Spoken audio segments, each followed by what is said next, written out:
এগরা পুরসভার পুরপ্রধান স্বপন নাইককে গ্রেপ্তার করল এগরা থানার পুলিশ। গতকাল গভীর রাতে তার বাড়ি থেকেই তাকে গ্রেপ্তার করা হয়। এগরা 1 নম্বর ব্লকের ভূমি ও ভূমি রাজস্ব আধিকারিকের অভিযোগের ভিত্তিতে গ্রেপ্তার করা হলো এগরা পুরসভার পুরপ্রধান স্বপন নাইককে। টেলিফোনে এই মুহূর্তে আমাদের প্রতিনিধি ঋত্বিক প্রধান আমাদের সঙ্গে রয়েছেন। ঋত্বিক, স্বপন নাইকের বিরুদ্ধে কি অভিযোগ রয়েছে, কেন তাকে পুলিশ গ্রেপ্তার করলো? দেখো, যেটা হচ্ছে যে প্রথম থেকে বলতে গেলে এগরা পুরসভার চেয়ারম্যান স্বপন নায়ককে দলীয় তরফ থেকে বলা হয়েছিল প্রথমে পদত্যাগ করতে, এবং সেখান থেকেই এই ঘটনার সূত্রপাত হয়। এবং তারপরেই যেটা দেখা যায় যে স্বপন নায়ক কিন্তু প্রতিবারই তার যে এই পদত্যাগের যে করার মনোভাব, সেটা তিনি তৃণমূলের তরফ থেকে যেটা বলা হয়েছিল তিনি সেখানে স্পষ্ট জানিয়ে দেন তিনি পদত্যাগ করবেন না। এরপরেই কিন্তু যেটা দেখা যায় যে এগরা 1 নম্বর ব্লকের ভূমি ও রাজস্ব আধিকারিক যিনি রয়েছেন তিনি এগরা পুরসভার চেয়ারম্যানের বিরুদ্ধে একটি এফআইআর করেন। তাতে তিনি স্পষ্ট উল্লেখ করেন যে রাজ্য সরকারের যে সমস্ত জায়গা রয়েছে, অর্থাৎ 1 নম্বর খতিয়ানের অন্তর্ভুক্ত যে সমস্ত জায়গা রয়েছে, সেই জায়গার মধ্যে 84 ডেসিমিল জায়গা তিনি তার ব্যক্তিগত প্রভাব খাটিয়ে নিজের ঘনিষ্ঠ কাউকে লিজ পাইয়ে দিয়েছেন। এবং এখান থেকেই বিতর্কের সূত্রপাত হয়। তারপর থেকেই নাকি পুলিশের তরফ থেকে তাকে বারবার কোপারেশনের কথা বলা হলেও পুলিশের সঙ্গে তিনি কোপারেশন করেননি। গতকাল যেটা দেখা গেল যে গতকাল গভীর রাতে তার বাড়িতে পুলিশ অভিযান চালায় এবং সেখান থেকে তাকে তুলে আনেন এবং এগরা থানা পুলিশ তাকে গ্রেফতার করে। এই ঘটনা পরিপ্রেক্ষিতে এখনো পর্যন্ত পুলিশের তরফ থেকে যেটা আমরা জানতে পারছি, আজকে তাকে কাঁথি আদালতে তোলা হবে এবং পরবর্তী আইনি পদক্ষেপ তার বিরুদ্ধে গ্রহণ করা হবে। যদিও এই ঘটনাকে কেন্দ্র করে কিন্তু ইতিমধ্যেই রাজনৈতিক জল্পনা শুরু হয়েছে। একদিকে বিজেপির তরফ থেকে বলা হচ্ছে যে যেখানে স্বপন নায়ককে দলীয় তরফ থেকে পদত্যাগ করতে বলা হয়েছিল, সেটা তিনি যখন মানেননি তখন তার বিরুদ্ধেই কিন্তু এই ধরনের ষড়যন্ত্র তৃণমূলের তরফ থেকেই করা হয়েছে। যদিও তৃণমূলের তরফ থেকে কিন্তু এই সমস্ত জিনিস উড়িয়ে দিয়ে পাল্টা দাবি করা হয়েছে যে তৃণমূল করলেই যে সে দুর্নীতি করলে বেঁচে যাবে এমন তা নয়, এটা হচ্ছে তৃণমূল দল, সেখানে তিনি দুর্নীতির সঙ্গে জড়িয়েছেন, তাই তাকে পদত্যাগ করতে বলা হয়েছিল প্রথমে, এবং পরবর্তীকালে আইনি পদক্ষেপ যেভাবে নেওয়ার কথা প্রশাসন যেটা ভালো মনে করেছে সেই জায়গায় প্রশাসন তেমনই পদক্ষেপ নিয়েছে। এর মধ্যে তৃণমূলের যোগ সাজসের কিছু নেই, এখানে স্পষ্ট করে জানানো হয়েছে তৃণমূল নেতৃত্বের তরফ থেকে। যদিও এই ঘটনা পরিপ্রেক্ষিতে এখনো পর্যন্ত স্বপন নায়ক এগরা থানায় রয়েছেন এবং খানিকক্ষণ বাদেই কিন্তু কাঁথি আদালতে তাকে পেশ করা হবে, এমনই পুলিশের তরফ থেকে জানানো হয়েছে। ঋত্বিক, তুমি আমাদের সঙ্গে থাকো। যে খবরের দিকে আমাদের নজর রয়েছে, এগরা পুরসভার পুরপ্রধান স্বপন নাইক গ্রেপ্তার। পুরপ্রধানকে গ্রেপ্তার করলো এগরা থানার পুলিশ।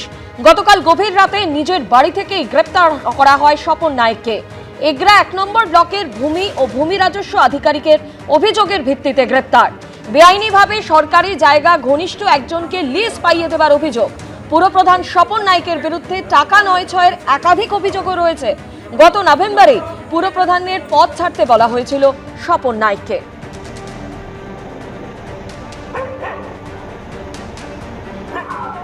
দুর্নীতিগ্রস্ত পুরপ্রধান বিজেপির সঙ্গে হাত মিলিয়ে পদের টিকে ছিলেন, ব্যবস্থা নিয়ে ঠিক করেছে পুলিশ। প্রতিক্রিয়া তৃণমূলের সাংগঠনিক জেলা সভাপতি পীযূষ কান্তি পণ্ডার। স্বপন নায়ক গ্রেপ্তার হয়েছেন দুর্নীতির কারণে। তিনি নাকি জমির সংক্রান্ত দুর্নীতির কারণে গ্রেপ্তার হয়েছেন। তৃণমূলে থেকে যারা দুর্নীতি করেছেন, তৃণমূল কংগ্রেসের সুপ্রিমো মমতা বন্দ্যোপাধ্যায় জানার পরে তার বিরুদ্ধে যখন দৃষ্টান্তমূলক শাস্তি নেওয়ার ব্যবস্থা করেছেন, সেই সমস্ত মানুষজন বিজেপিতে গিয়ে আশ্রয় নেয়। বর্তমান যিনি এগরা পৌরসভার চেয়ারম্যান আছেন তিনি দুর্নীতিগ্রস্ত। তাকে তৃণমূল যখন ছেটে ফেলতে চাইছিল, তিনি তখন বিজেপিকে সঙ্গে নিয়ে ওখানে চেয়ারম্যান থাকার চেষ্টা করেছেন। তো দুর্নীতিগ্রস্ত লোকের বিরুদ্ধে আমি যতটুকু শুনেছি এগুলার কোনো বিএলআরও অভিযোগ করেছেন, তিনি জমির কোনো কেলেঙ্কারিতে যুক্ত আছেন। তো তার বিরুদ্ধে পুলিশ প্রশাসনিক ব্যবস্থা নিয়েছে। পুলিশ তো ঠিক কাজ করেছে। কয়েক মাসের মধ্যেই ভোটের লাইনে দাঁড়াবে পশ্চিমবঙ্গবাসী, আর তার আগে বছরের দ্বিতীয় দিনেই কে কত আসনে জিতবে তাই নিয়ে শুরু হয়ে গেল চ্যালেঞ্জ, পাল্টা চ্যালেঞ্জ। বারুইপুর থেকে অভিষেক বন্দ্যোপাধ্যায় বললেন 2021-এ 214টি আসনে জিতেছিল তৃণমূল, 26-এর ভোটে একটা হলেও তাদের আসন বাড়বে। আর অন্যদিকে মালদার চাঁচল থেকে শুভেন্দু অধিকারীর হুঙ্কার, রাজ্যের সনাতনীরা একটু এগিয়ে এলে 220টা আসনে বিজেপি জিতবে। 2026-এর নির্বাচন এদেরকে শুধু পরাজিত করার নির্বাচন নয়, এদেরকে শিক্ষা দেওয়ার নির্বাচন।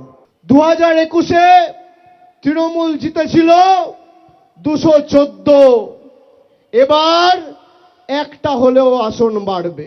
যদি গোটা রাজ্যে উত্তর মালদাকে দেখে সনাতনীরা একটু এগিয়ে আসে না, 200 নয় 220টা সিটে বিজেপি জিতবে।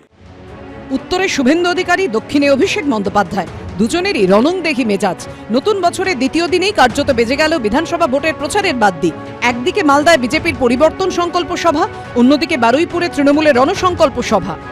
তৃণমূল কংগ্রেসের আসন সংখ্যা এবং ভোট শতাংশ 2021-এর নিরিখে 26-এ বাড়বে।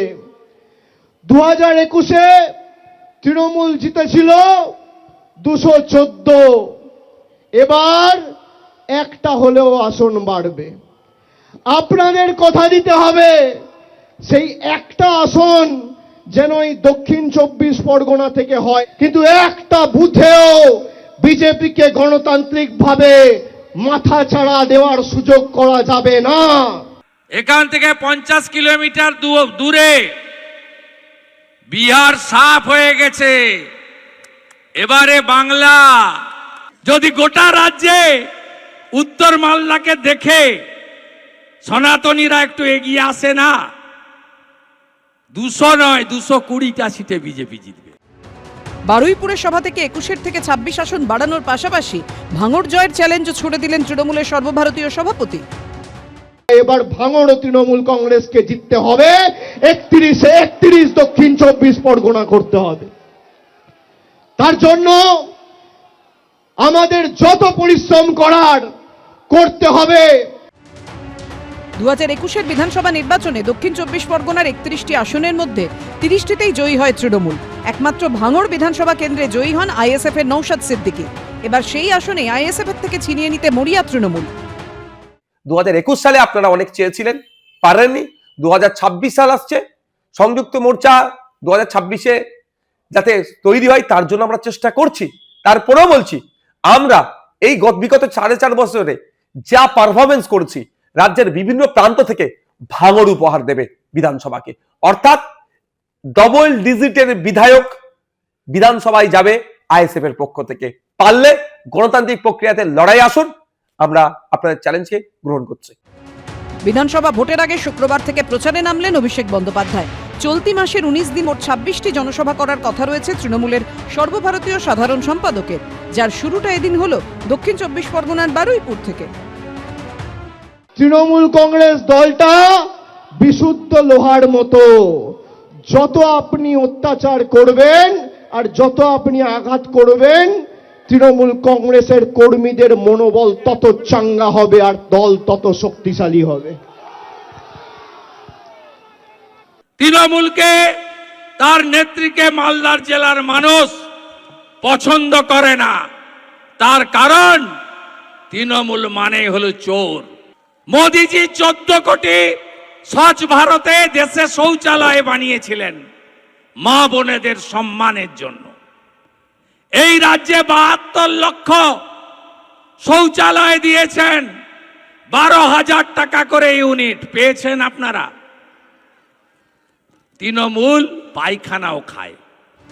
কয়েক মাস পরে বিধানসভা ভোট, তার আগে বছরের শুরুতেই রাজনৈতিক চাপানুতরে তেতে উঠল রাজ্যের রাজনৈতিক মাটি। কৃষ্ণেন্দু অধিকারী, অভিজিৎ চৌধুরী ও রঞ্জিত হালদারের রিপোর্ট, এবিপি আনন্দ। এবিপি আনন্দ, এগিয়ে থাকে, এগিয়ে রাখে।